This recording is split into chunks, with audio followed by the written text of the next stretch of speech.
What's up, Dunwoody? Welcome back to the podcast. It's all about Dunwoody, Georgia. My name is Matt Weber. The show is brought to you by Dr. Brett Friedman of Village Orthodontics and Discover Dunwoody. And today I've got Beth Lehman on to talk about the Liver Life Walk Atlanta that is at Brook Run on April 12th. Yeah, I guess, Beth, where do you want to start? Let's talk about the event first, and then we can kind of get into how you got into it. Yeah, absolutely. So this is the Liver Life Walk, and it's put on by the American Liver Foundation. And this is our fourth walk, but third year back in Atlanta, and it's our second year at Brook Run Park. And the one thing that I want to be clear is that, we do market ourselves as a walk, and most of the Kidney Foundation and the Heart Association and all that have a 5K. And the reason we do what we do is because there are millions and millions of people out there living with liver disease. And we want those people to be able to walk with us. So It's a walk simply around the pavilion area. It's about 1.5 mile loop around that pavilion area of Brook Run. And even if they can't walk, we invite people to come out and join us. So, it's been growing year over year. And I'm just so excited to get the city involved, the residents of the city involved, and most importantly, small businesses and the community. Yeah. Well, you had mentioned before we started that it used to be at Piedmont Park, and I would think that would be like the greatest place to do it at, but you said Brook Run's been a lot better. It has, because when you think about Piedmont Park, try finding that one spot where you can do the 1.5 mile loop and still have a good area. So what they did was we were in the opposite end of where Park Tavern is. Okay. So we were just there, but they also, they schedule multiple events in that park every Saturday. So we had a group next to us that had, a big old DJ and all that. And then also, it's in the city of Atlanta. So permitting was a lot harder. And our biggest complaint was parking.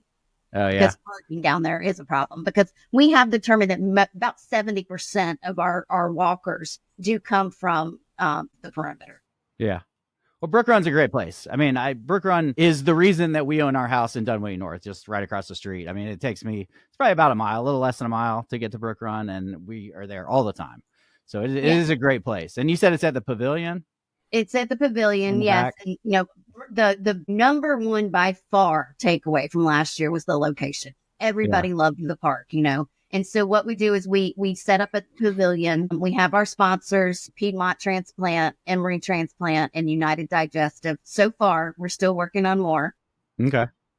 So we set up, and the program begins at 10, and then we start walking about 10:30. So it doesn't take you very long to do that walk. So you're usually finished by 11:30, and noon at the latest. Noon is when hanging out, meeting people. So absolutely, and it doesn't take a long commitment or, anything like that. And we have a DJ, and we have a kids area, and, we have a caricature artist there. Actually, I have the same artist that does Lemonade Days. Oh, that's cool. A lot of people know we got ours last year. Yeah. A lot of people know that dude. And he was recognized last year, and he's helping me get all kinds of different entertainment and stuff. So that's cool. We're working, to grow it. And we're hoping we can get more community businesses to participate. I mean, it seems like you're doubling each year. I'm looking at these numbers from an old article, and you've more than doubled. The first year, second year. Yeah, we did $8,000 our first year, and then we did 25 when we were in Piedmont Park. We did 25,000, and then and then last year, I'm trying to think. I think the year after that, we did 42. So it's growing. And, the important thing to also mention is that the number of walkers is increasing.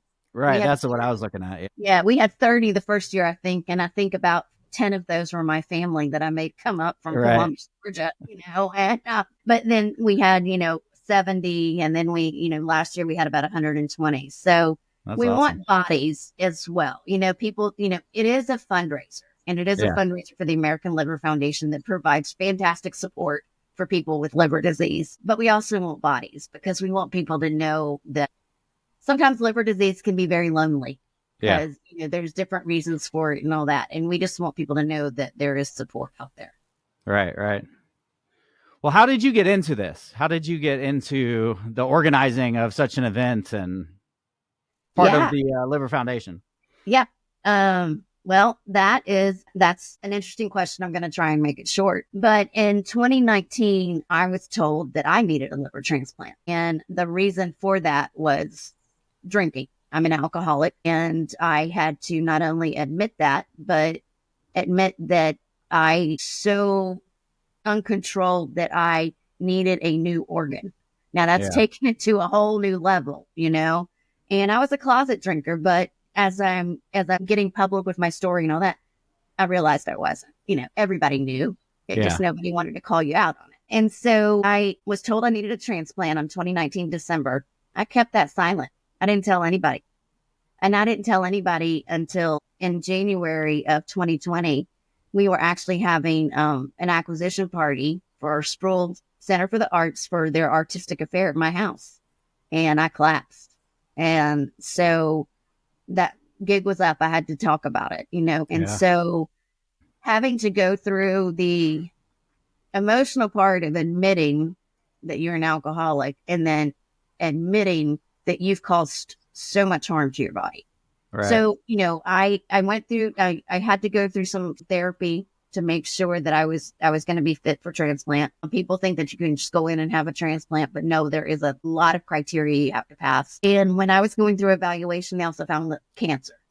So I had drank so much that not only did I get cirrhosis, but I had cancer. And at the time they found it, I already had 5 tumors.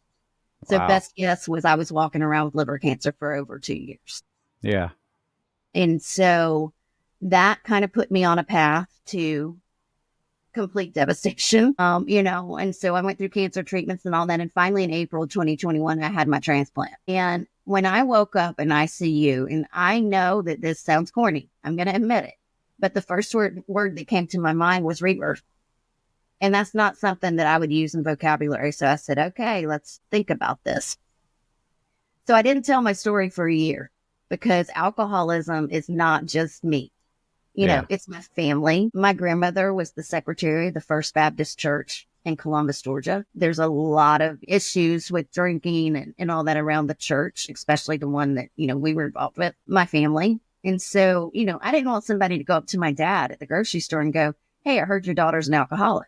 She's telling everybody. Yeah, exactly. And so on my one, once we had decided it was okay, on my 1 year anniversary in 22 is when I went public with my story. 6 months later was the first Liver Life Walk by the American. Okay. So I looked on the website and it said we need volunteers. So I went and I volunteered and I met some people at the American Liver Foundation. Anybody that knows me knows that just simply volunteering is not in my toolbox. You got to take it up a notch. To say that's not working very well. Let me show you what I can do that better. Yeah. Yeah. And so actually after that, and that's the first walk where we did $8,000, I was invited on behalf of the CEO of the American Liver Foundation to speak at what is called the Liver Meeting, which is the annual meeting for all liver doctors. Okay. So, 6 months after going public with my story, I'm talking to over 900 people in a conference room in Washington, ballroom in Washington, D.C. Yeah. So through that, I became very close with the CEO of the American Liver Foundation. And so I started doing things for them. I started unofficially just mentoring people going through the process and everything. And then it rolled back around for the walk. And I said, I'm in. And that's the year at Piedmont Park. And I had a co-chair, Ryan Love, who we've got to get on here at some point in time. He's fantastic. And he and I did that together. And we both agreed, okay, we need to move it somewhere else. And Ryan decided to take a back seat. And so, I do other stuff with the Liver Foundation too. I don't just do the walks, but it's something every time I talk to somebody, they know somebody that either they're worried about or they think about that's struggling with alcohol. Absolutely. That's one side of the liver story, right? But then there's also obesity, diabetes, food intake, that kind of stuff. That all causes liver disease as well. Yeah. So many people are living out there with liver disease because it's so hard to detect. And it's because all it is gastrointestinal issues. Yeah. You could have a bad stomach ache and you just don't know. And so I never paid attention to the symptoms. And so yeah, it's my passion now. I did a lot of volunteering before transplant, but now I feel like this is my voice. This is my story. And then personally, we went through so much other things and other issues were uncovered during my illness. One example is they found tuberculosis when I went in through evaluation, and they think I got that from working with hospice. But we had so many little, I think one of the people that did an article on me called them little fires. And so it's just too much not to talk and not to share my story. And when I decided to share my story, there was one thing that I wanted to make sure of, and that is anything's on the table. Yeah. I will be completely honest and I will answer any question. It might embarrass you and it might embarrass me, and it certainly would embarrass my family. Yeah. But I'm going to answer those questions. Well, and there's such a stigma with, I mean, obesity and drinking, and you can have a bad liver and not probably have any of those things. But, you know, when you realize that you've harmed your body from that, it's probably tough to speak up and say something. And so I think that that's why people don't talk about it, really. I mean, it's probably hard to find, and then people don't want to talk about it. Absolutely. And I didn't know that I was going to talk about it, you know? Yeah. But you know, that stigma and the guilt is real. Every time I speak, at least one person comes up to me and tells me I didn't deserve my liver, that it should have gone to somebody that took care of their bodies. Yeah. And damage it themselves. That happens, you know, and my response to that is that I hope what I'm doing now and hopefully helping others and trying to get other people to get help before transplant. You know, there's been many nights that I've cried myself to sleep because of something somebody said. But there's been more nights that I've cried myself to sleep over the guilt of what I've done and what I had to put my family through. Right. And they can get over the timing. I mean, so you stopped drinking right before COVID, right? I mean, that's probably the worst possible time to stop drinking. Yeah, everybody was celebrating at home with a glass of wine. I was and I didn't stop drinking before, you know, I was told I needed a transplant on December 19th of 2019. My sober date is March 11th, 2020. I didn't stop drinking even after they told me I needed a transplant. So put that into your head about, are you kidding me? You know, kind of a thing. And I guess, you know, now, and I do have to say, when I'm talking about my story, we do it with humor, you know? And so now I look back and I go, wow, did I think I was really going to go out and die? So I wanted to go out with bang. You know, what was I thinking? But in reality, that's the hold the alcohol had over me. Is that I couldn't stop. And, you know, I'm very lucky that I haven't had any type of, you know, reoccurrence or anything like that. And I haven't even had the urge to drink. Yeah. So, well, you know, I have somebody else's liver now. It's not mine. It's you gotta take care of hers. I've got to take care of it. And, you know, it's not mine. And, you know, one day our souls will be reunited and all that, and they can have their liver back. But I did find out that my donor is a, 43-year-old male from North Carolina. So everything I do, I try and, you know, acknowledge that. And because he signed up to be an organ donor and he knew what he was doing. And so hopefully, if I shout it loud enough to the rooftops, people will know male 43 years old, North Carolina. If there's a family out there that I can one day make proud, I would love to meet them. I think you're doing that. And we've talked about organ donors before the show started. That's super important to me, but I guess there's reasons that people don't do it. And I remember as a kid, I think when I turned 16, I probably asked my mom if I should be an organ donor, if I could be an organ donor. I think I just mentioned it to her that I was going to be. And I remember her saying like, oh no, you know, we don't want to do that. Like, you don't want to mess with your body after you die. Like, we want to take care of it and that kind of thing.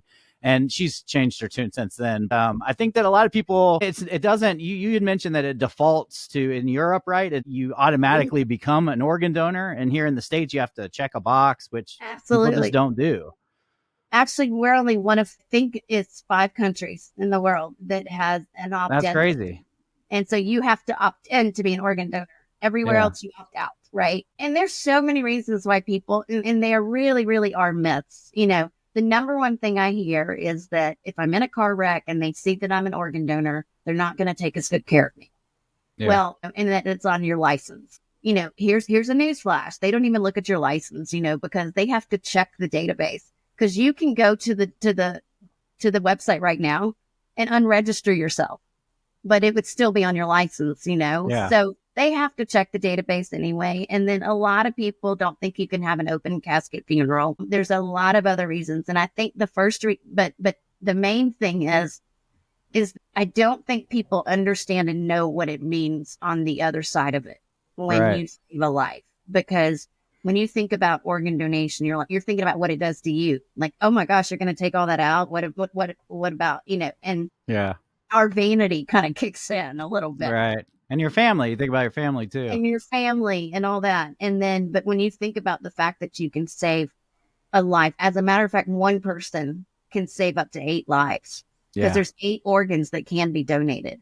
And you can save many, many more with your tissues and your corneas and all that. And by tissues, I mean skin, ligaments, bone. Typically when you go to the dentist and get a new tooth, if you choose actual enamel, it's going to come from a pelvic bone of the donor. Interesting. There's all kinds of ways.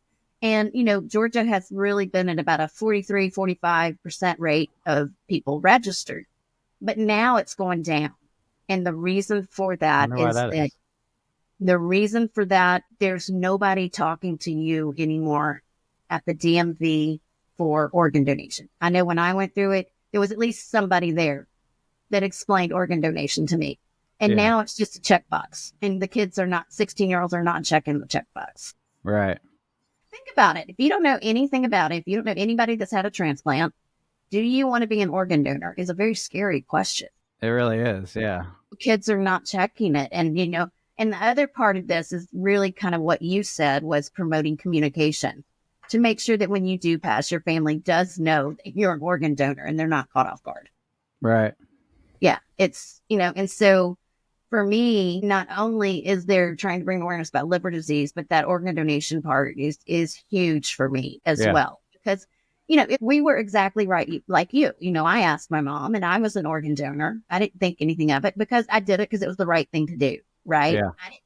I don't know that I sat down and thought about what it meant, but I just want people to know I would not be sitting here talking to you. I was given 2 weeks to live. And, it is because that man from North Carolina chose to be an organ donor. So, that resonates with me every day. And there's not a day that I don't go by that I don't think of. We actually, on my 1-year anniversary for my transplant, we planted a magnolia tree in our backyard. Oh, cool. And so every year on my anniversary, I take a picture with the magnolia tree. So hopefully we will both grow old together. Discover Dunwoody is dedicated to enhancing the visitor experience in our city. They actively seek feedback from visitors to improve services and ensure that they have a memorable stay here. From providing comprehensive guides on local attractions to making accommodations easy to find. So if you know somebody looking to stay in Dunwoody, remind them to check out discoverdunwoody.com/whatsupdunwoody for hotel options. By booking through that link, you'll be supporting this show and helping to promote our local businesses. So, let's make sure that every visitor leaves with unforgettable memories of our beautiful city. I know alcoholism isn't the only reason for liver failure, but I know that's your story. Yeah, I will say there's not a lot of people out there that have done what I have done to my body that talk about it. I know that COVID did amplify alcoholism. I can't imagine it didn't. Or people were at home in the closet anyway, because you weren't talking to people. Absolutely. And what people don't know is that binge drinking is just as dangerous to your body as, people with long-term, drinking. Is it? It is. So because if you're binge drinking, you're drinking all these drinks at once and your liver's never recovering. Yeah. I drank so much that my liver never recovered. And, I only drank red wine. So that's another side of it is that people think, well, wine's good for me. Yeah, a glass of wine with dinner is fine. 2 glasses is fine. My consumption rate personally was 4 to 5 bottles a day. That's probably not fine. That is not fine. That is not fine. People's mouths drop when I say that. And I can hear my parents cringing right now when I say that. But that's something that I have to admit so people know what the hold it had over me.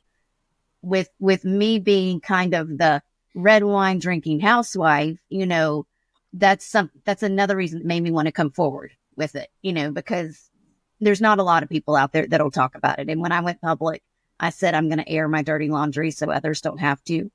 And also any question is on the table because I will be completely honest and answer every question like that. It may embarrass me. It may embarrass them, but that's the commitment I made when I went public. Yeah, absolutely.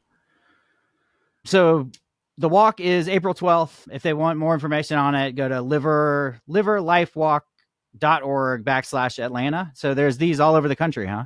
Yeah, they do. I think it's 2022 or 22, I think. And, this is the first one back in the South. And so I really want to make an impression to them. And I really want, we need bodies and we need sponsors. And of course, it's a fundraiser. So, you can make it fun. Like, for instance, my husband and I have a team, but my husband and I individually work with raising money. So he gets $20 from one of his buddies at work. I'm going to try and get 30 from my girlfriend. And we make it a competition, and we usually announce it a competition. We usually announce it the day of the walk because we get so into it. And, my husband and I have raised a lot of money doing it that way. But you can make it fun, and you can, if anybody doesn't have a team or they don't have enough people they want to create a team with, they can join our team. My husband and I's team, we named it Fueled by Laughter, Powered by Laughter, Fueled by Liver. So, but it's a fun time. You're usually done by 11:30 or noon. And what I really, really want to do is invite everybody out there that can to come walk with us, because when you think about it, everybody has a connection, and whether it's yourself or not. And this is going to be a great way to educate yourself about what the liver is about and maybe what you need to do for your own health, and it's not a shove it down your face, don't drink, don't do this and all that, Right. It's awareness. And that's exactly what this walk is it's liver awareness.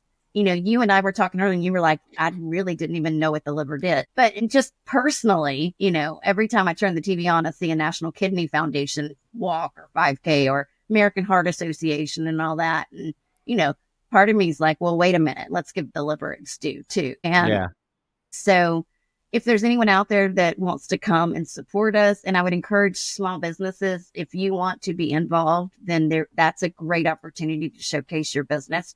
We are looking to involve as many people as we can. And hopefully the past 3 years, let's fingers crossed, it's been great weather. Yeah. So, that's always the one question.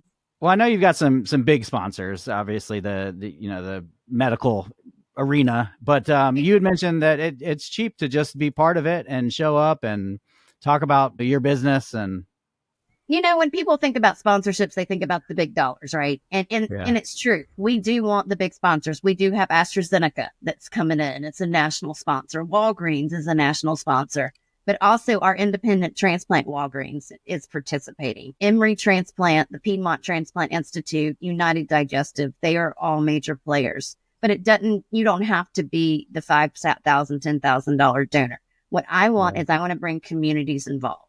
So if you can't sponsor us and you can't give us $500 to $1,000, if you can give us $100, then that's great. And what we can do is we can find a way for you to showcase your business. Whether we do a VIP tent where we have your logo and everybody else's logo on a big sign, or whether we, give you your own individual sign. I haven't worked out the kinks yet because I just got approval to do this. But, that's the way I want to be able to bring in smaller communities, with just $100. If that's what you've got, then that's what I want to work with. Yeah, absolutely. So small business owners, that's your call to action. Absolutely. But yeah, if you want to know more, liverlifewalk.org/Atlanta. Absolutely. Beth, it was really nice talking to you before and during the conversation or during the podcast. So thanks for everything that you do, and you're making a lot of changes out there. I hope so. That's what I try to do every day. All right. Well, thanks. All right. You take care.